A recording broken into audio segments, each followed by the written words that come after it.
প্রিয় দর্শক, জন্ম দিলেই শুধু পিতামাতা হওয়া যায় না, আর দায়িত্ব পালন করলে কর্তা হওয়া যায় না। সবচেয়ে বড় বিষয় হচ্ছে আপনি কীভাবে তার দায়িত্ব পালন করছেন সে বিষয়ে আপনাকে ধারণা থাকতে হবে। সে প্রসঙ্গে আজকে আমার আলোচনা। প্রথমে পোশাক নাম্বার ১।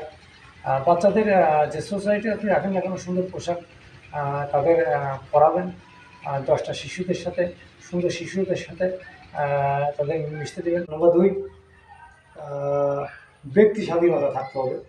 প্রত্যেকটা শিশুর কিছু ব্যক্তি স্বাধীনতা দেবেন, সেটা শিশুর পক্ষে মনোযোগী হবে এবং শিশুর মন মানসিকতা ভালো থাকবে।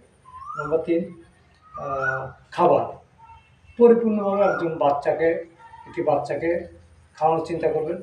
পরিপূর্ণতা তৃপ্তি সহকারে সে যা খেতে চায় সেগুলো খেতে দেবেন।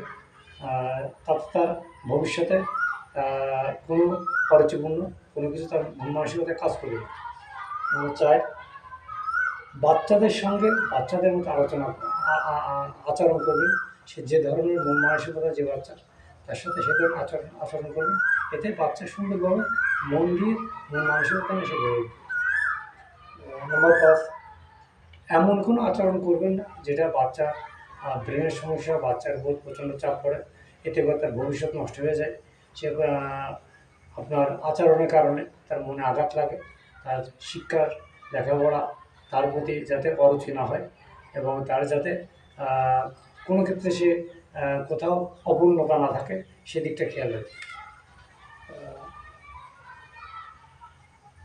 মনোরঞ্জন, বিনোদন। বাচ্চাদের সাথে মনোরঞ্জন দিবেন, মনের আনন্দ দিবেন, বিনোদন দিবেন। বছরের মাথায় ২বার বাইরে ভ্রমণে নিয়ে যাবেন। বাচ্চাদের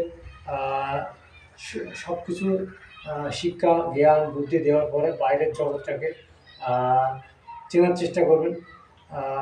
তার ভিতরে ধারণা দিয়ে দেবেন।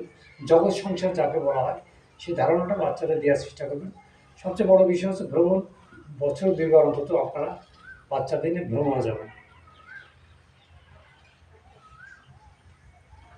সময় এবং অর্থ, এই দুটো এমন একটা বিষয়। সময়ের সাথে পরিবর্তন হয়। একথা বলছি এই কারণে, মানুষের জীবনের সাথে সময়ের একটা সম্পর্ক আছে।